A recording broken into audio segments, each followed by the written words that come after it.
Salam di dalam kasih Tuhan Yesus Kristus untuk saudara-saudaraku sekalian. Judul renungan hari ini adalah tugas tanggung jawab orang percaya atau misi. Firman Tuhan yang mendasari diambil dari Kisah Para Rasul pasal 1 ayat 8 yang berbunyi demikian.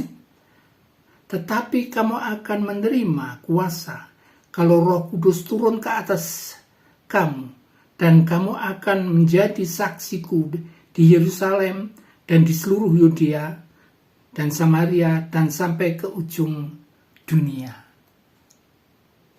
Ini adalah kata-kata Tuhan Yesus manakala beliau mau meninggalkan dunia ini. Setiap orang percaya mendapatkan tugas tanggung jawab atau misi untuk dunia ini. Dan misi ini ditinggalkan pada kita, orang percaya. Yang pertama, saudara-saudara, sesuai Alkitab,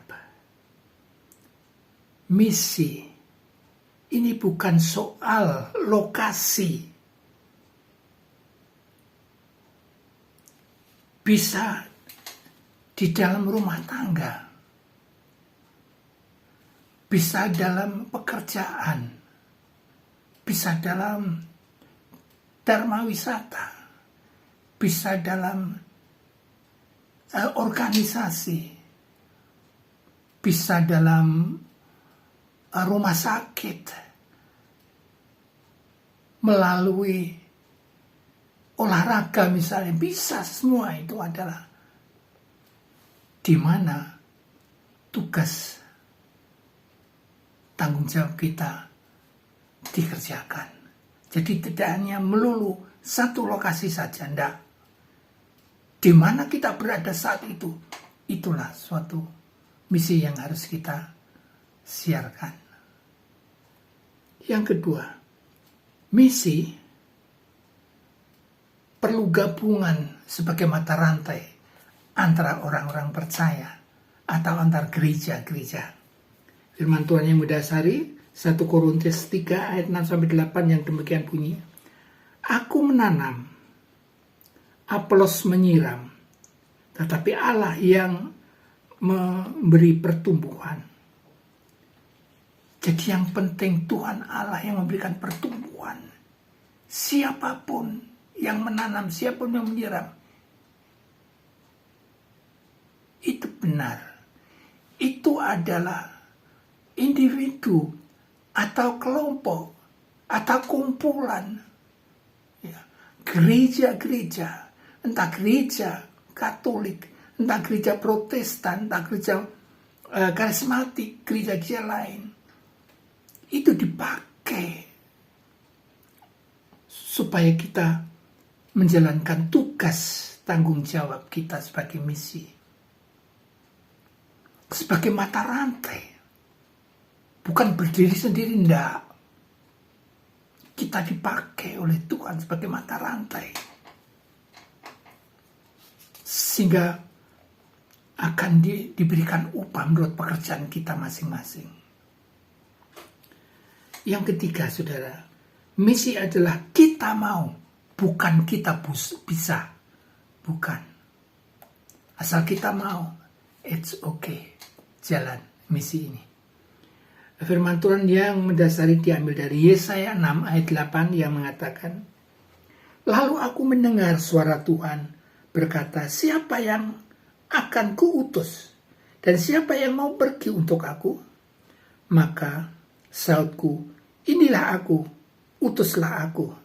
Nah, jadi misi itu untuk orang yang mau melakukan, bukan yang bisa. Murid Tuhan Yesus itu tidak bisa, tapi mau dipanggil untuk jadi misionaris. Jalan mereka. Nah, kita, setiap orang, misi ini berlaku bukan hanya untuk orang yang bisa, orang yang pangkatnya tinggi, hanya laki-laki atau perempuan saja, atau hanya anak saja. Tidak.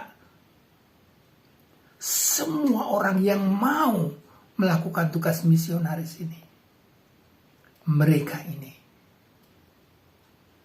yang bisa melakukan tugas tanggung jawabnya. Kemudian yang keempat, saudara-saudara, misi harus siap apapun kondisinya, baik dalam goncangan atau sesuatu yang baik atau yang mapan. Firman Tuhan yang berdasar diambil 2 Timotius pasal 4 ayat 2-3 yang mengatakan, beritakanlah firman, siap sedialah, baik atau tidak baik. Nyatakanlah apa yang salah, tegur dan nasihatkanlah dengan segala kesabaran dan pengajaran. Karena aku datang waktunya orang tidak lagi menerima ajaran sehat, tapi mereka akan mengumpulkan guru-guru menurut kehendaknya untuk memuaskan telinganya. Saudara,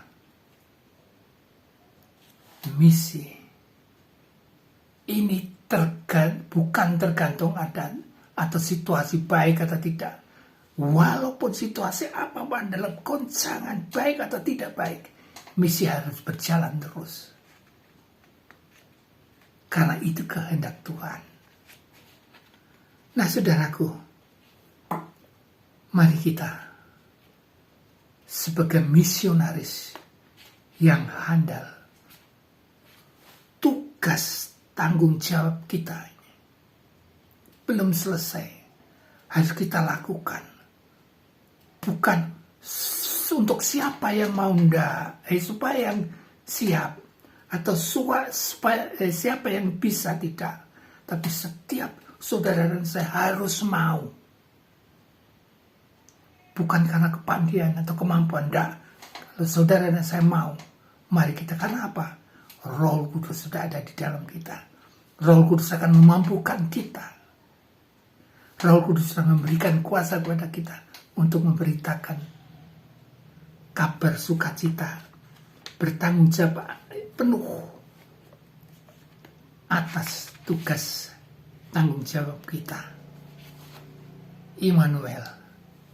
Amin.